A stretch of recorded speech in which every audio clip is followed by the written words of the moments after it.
Who said India and Pakistan have to be separated? The idea of a separate Pakistan was primarily pushed by Muhammad Ali Jinnah and the Muslim League, advocating for a nation for Muslims based on the two-nation theory. This was eventually implemented by the British through the Mountbatten Plan in 1947. Was there a specific aspect of that history you were curious about? Explain this to my 7-year-old daughter who is born Hindu in the UAE and listening with me right now. Hi there. Imagine a long time ago. India and what's now Pakistan were all one big country, like best friends living together. But then they decided sometimes best friends need their own rooms, so they split into two separate countries. Now people who mostly went to temples lived in one part, and people who mostly went to mosques lived in the other. Kind of like choosing different playgrounds to play in. Does that make a little more sense?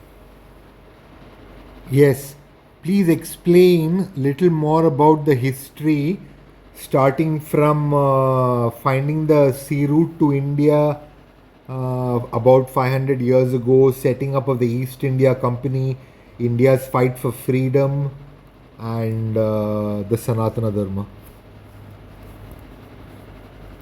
Okay, so let's turn back the clock a little over 500 years. Explorers like Vasco da Gama were looking for a way to reach India by ship to trade spices, and that's how they found the sea route. Soon after, a British company, the East India Company, came to trade but ended up taking over most of the land.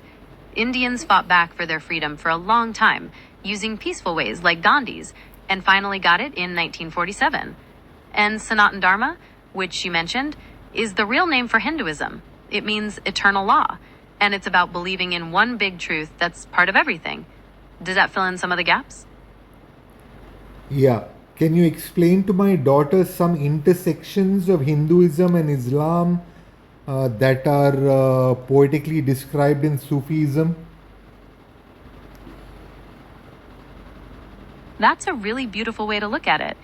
Think of Sufism as like a bridge made of wonderful poems and songs. Both Hinduism and Islam believe in the love of God, and Sufi poets write about that love in a magical way. They often talk about finding God everywhere, in nature and inside your heart, which is something Hindu prayers also discuss. It's like they're saying, no matter which road you take, the destination is the same: universal love. Does that paint a picture for her? Avalokana, you have a question? Say thank you. Thank you. Thank you.